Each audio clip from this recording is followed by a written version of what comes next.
welcome to another edition of the MSDW podcast. I'm your host, Jason Gumpert, editor at msdynamicsworld.com. Joining me is Dan Morneau, assistant editor. We'll be revisiting recent Microsoft Dynamics stories as we start this week. Today's stories include a glimpse at the upcoming conference season, some solid proof that the Dynamics ecosystem is a growth business, and a look at what is in store for AX for retail. So, Dan, let's begin. Thanks, Jason. First up, Fall 2016 release of Microsoft Dynamics AX Retail to offer in-store tools, analytics, e-commerce improvements. So this was part of our coverage of the Retail Realm 2016 event in Las Vegas a couple weeks ago. This was probably the first report from Microsoft of any real specific roadmap plans in what should be a range of different plans that they'll be revealing and announcing in the next couple months. But this was particularly focused on Dynamics AX and its retail segment. And they talked about some of the improvements they plan to make, some of the added features they plan to offer. One that sort of stuck out was the response that they're giving to the needs of retail customers who want more in-store tools. That means more things running not in the cloud, essentially, that presumably connect to the cloud, but can run in-store, on-premise, although I think they're kind of shying away from the term on-premise because it's a little confusing in the retail context. And then, of course, one thing we really took away from this event beyond this one article and the other coverage is that they're really stressing the importance that analytics, business intelligence tools, Azure-focused tools is going to be in the future of AX in the retail segment. They were making a very clear case that retailers who adopt AX are going to be getting a lot more out-of-the-box advanced capabilities that they would not have had access to or wouldn't have had, let's say, the resources to utilize in the past. Things like machine learning, things like other cognitive intelligence kind of capabilities for product recommendations, for logistics, for forecasting, for other kinds of analysis of data that are going to continue to be baked into AX and be very, very accessible for mid-sized retailers. I guess the other takeaway from the event that we picked up on was kind of the way AX and the retail segment is sort of sorting itself out from Microsoft right now. We have AX for retail, which is really for higher end, larger retailers that have at least, I would say, 10 stores. It seems like probably a lot more than that. Then there's sort of a mid-range of customers who probably were running RMS in the past who are looking to upgrade. And they may go to AX, full AX for retail, but they may go to a sort of a smaller solution. And the primary one seems to be Retail Realm Essentials, which is a combination of some AX capabilities plus some custom capabilities from Retail Realm, the company that distributes and has distributed Dynamics RMS. And that's for sort of the smaller but not tiny retailers who probably have up to 10 stores or so. And then on the very low end, so there were some very small mom and pop sort of operations that ran RMS. And if they're looking to get off of it, they're probably going to actually be looking for a solution that is sort of still living in that same ecosystem of RMS and AX for retail, but it's called Retail Management Hero, and it actually contains no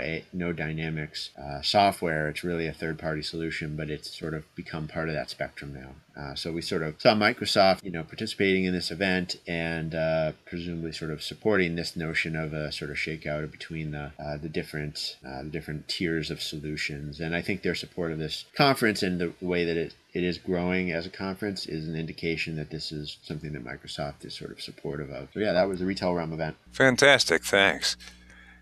Next up, Microsoft expects Dynamic 365 launch will set stage for CRM community dialogue at CRM UG Summit. So I had the chance to interview Angela Bandlau of the Cloud Enterprise team. She's a senior marketing strategist for the team, and she came in.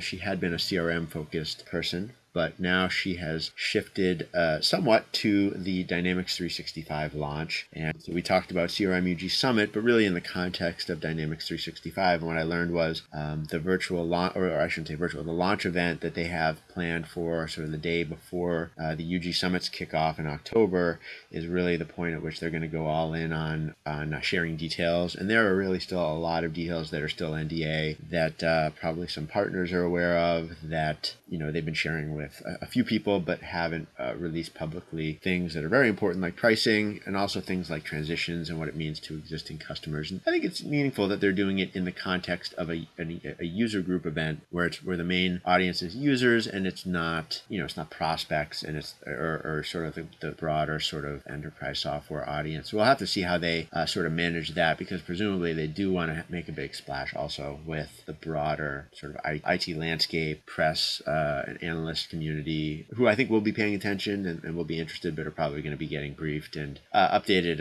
other places too. But this is really being billed as the big event. Next up, actually, another event, new Pacific Northwest Microsoft Dynamics event, Empower, it is called, aims to fill Convergence void. Here this week we spoke to Dan Fine of Fine Solutions, which is a major Northwest Dynamics partner, and Dan is introducing this new Empower event on September 16th. It's just one day, what he describes as a full day of Dynamics AX, GP, and CRM training. This is a company that actually has quite a pedigree with Dynamics, with GP in particular. Back in the late 70s, early 80s, I believe, Fine Solutions was, Fine.com was contracted to build websites for Bill Gates, says Dan Fine. So that would be an interesting story. And he was also offered to be acquired by Great Plains at the time, which Dan declined. But anyway, Dan believes that Convergence was exactly what the Dynamics ecosystem needed, and that the Convergence needs, frankly, replacement. So that is what he's intending to do with Empower. At this point, it's I don't have a good list of attendees or number for attendees or a long list of vendors. I know that Solver, for one, is exhibiting. So Solver at least is taking it seriously. I'm intrigued to see where this goes. I'm intrigued to see where people hungry for Convergence go, Jason, from if they're going to go here, if they're going to go to the summits, where are they going to find what they're missing in Convergence? Yeah, I think there will continue to be a good, healthy demand for regional events like this that are very, very focused for a couple of reasons. I think a company like Fine Solutions probably knows its customers very, very well and knows the kinds of things they're going to be coming to an event to learn about. Also, I think it's a lot more accessible, obviously, to go to an event in your same state or at least the same part of the country where you don't necessarily have to fly, you don't necessarily have to book hotel, or at least as many days of hotel. And it's getting into it is obviously a lot cheaper. It's not $1,000 plus the way a national or international event is going to be. And I've been to some of these events, and yeah, they can be very valuable for the people who attend. It's certainly not the same experience you'll get from a massive event like a Convergence or an Envision or any of the other user summit or partner events that are out there. But it can be very valuable, and someone who's connected to their clients is going to probably deliver something that's worthwhile. So I think that will probably coexist with the bigger events, and I think we'll see those all over the country and all over the different regions of the world too.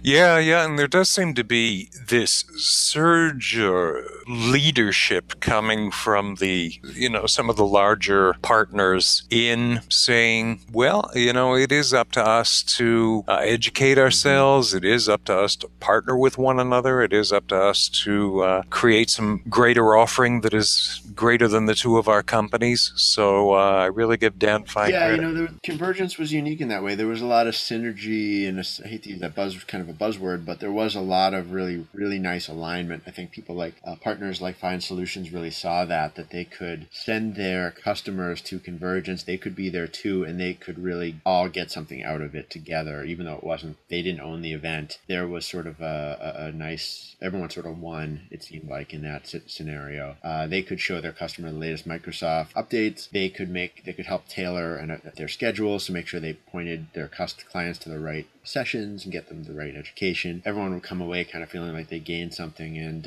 now they don't feel like they have that with Envision. I don't think, honestly, they have that with any other events that are out there right now. So it really does. I think that's the thing that someone like Fine Solutions is acting on, and other companies too. When they are now putting on their own event, they really want to control that experience in a way that they can't do at other events.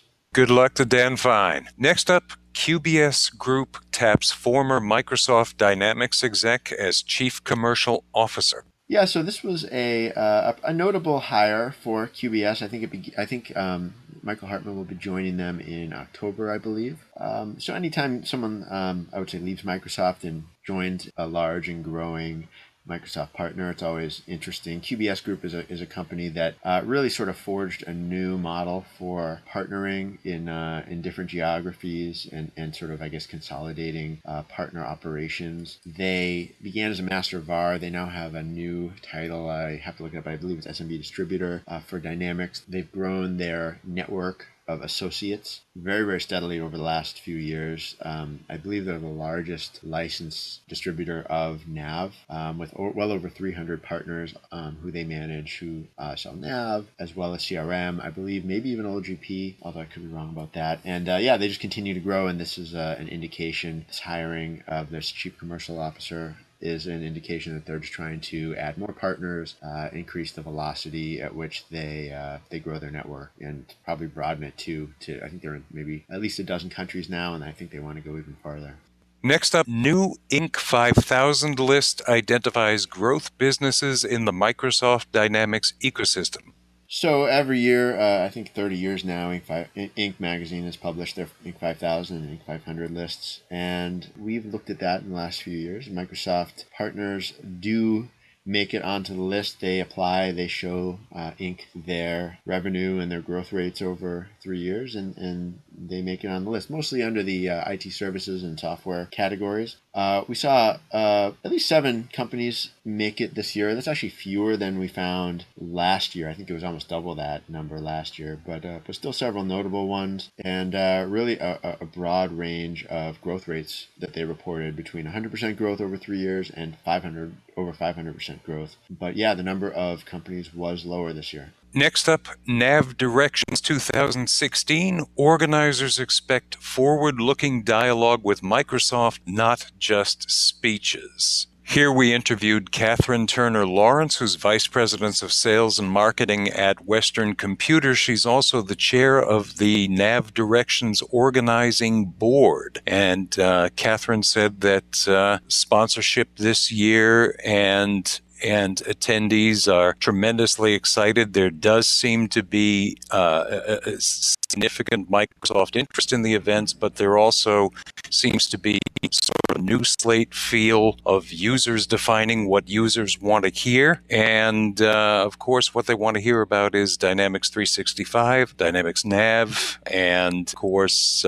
anything to do with licensing and pricing.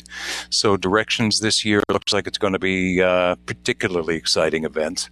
Yeah, what I took away from this piece and your conversation with Catherine was that, and I should say, and the other board members who you talked to, was that they certainly are sold on the idea that Microsoft is going to this event not just to sell them on Dynamics 365, that they want partners who attend this event to know that they're serious about the future of NAV too. Is that fair to say? This is a NAV event. This is about NAV. You will learn about NAV, and you will learn the direction of NAV. You'll learn NAV 2017. So absolutely, there is no dilution of the importance of NAV to this event at all. I should note I'll be at that event. We'll be covering it, and it's actually before the larger Europe EMEA NAV Directions event, which I believe is mid-October this year. So this should be the first chance for us to hear from the NAV and Dynamics 365 team at Microsoft and hear really kind of a no-nonsense look at what they're going forward with. I have had a chance to go to this event once before, and it really is a good one, and with a lot of straight talk from what I've seen before. So it should be a good one.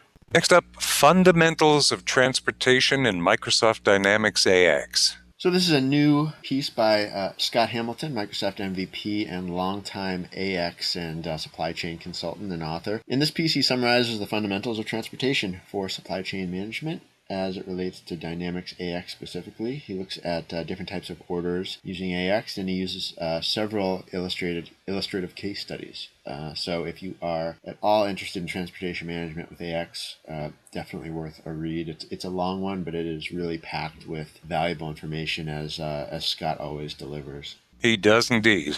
Next up is 5 lessons the Delta outage should teach us about data center security and disaster prevention. This by Greg Pierce, Chief Cloud Officer of Concerto. So Greg makes the point in this piece that companies, well, he frames it among that very high-profile Delta outage that caused so many hundreds and thousands of flight delays and cancellations a few weeks back. And he looks at it in terms of the idea of not just disaster recovery, which many companies think about, many IT departments think about, but disaster prevention, which is something that is trickier, but it's also something he points out that cloud solution providers, cloud service providers like Concerto Cloud Services, which he works for, are thinking about, and it's something that IT managers should be thinking about too. You know what's interesting is that this is something that, say, the Big Four or the Big Five or however many there are now, this is something that a KPMG will do, but you really don't hear about it among even the larger, strictly, say, Dynamics consultants or ERP consultants. There doesn't seem to be a lot of interest in taking this on as a sort of a practice. Yeah, you don't see it in too many Dynamics-focused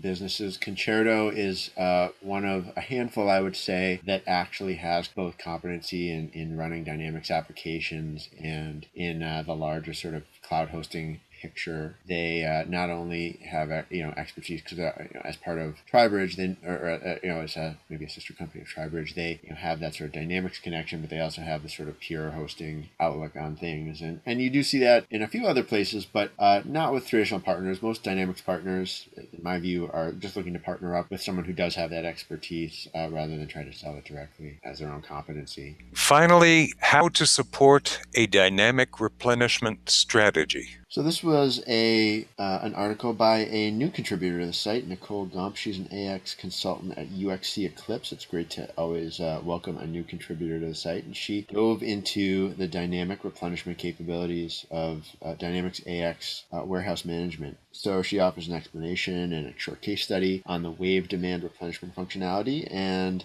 looks at it in AX 2012 R3 through the warehouse management module of AX. Fantastic. And that was us for this week. Next week, I have a couple of case studies in the works, and also a couple of Dynamic Communities UG profiles in anticipation of the summit and a podcast coming up. Jason, what have you got? I also have more CRM roadmap preview. Going to be writing about an interview I did with a Dynamic CRM product management person and some of the impact that what Dynamics 365 really means for the future of both CRM online and on-premise, which should be interesting. Beyond that, we're also going to be going live with our next MSDW reader survey, which will dive into digital transformation, among other topics, and we're going to be sort of publicizing that for all of our readers soon. Great. And if I may add to the readers, it takes a few minutes. By all means, let us know what interests you, just like one of these summits that we've been talking about. You're best equipped to tell us what you like. You're best equipped to tell us what's important. You're best equipped to tell us what you need, and then we know what to provide. So by all means, please take a few minutes and fill that out for us. So I guess we'll wrap up. Yeah, let's wrap up. This has been the MSDW podcast. Thanks for listening. And if you'd like to be on the podcast, maybe you're an ISV with a product release or a consultant with a case study, or just a partner with a unique slant on the Microsoft Dynamics product ecosystem, drop us a line. You can reach me, Jay Gumpert, at msdynamicsworld.com. And I'm Dan Morneau, Assistant Editor at DMAURNO at msdynamicsworld.com. Thanks, Dan. Until next time, we are MS Dynamics World signing off.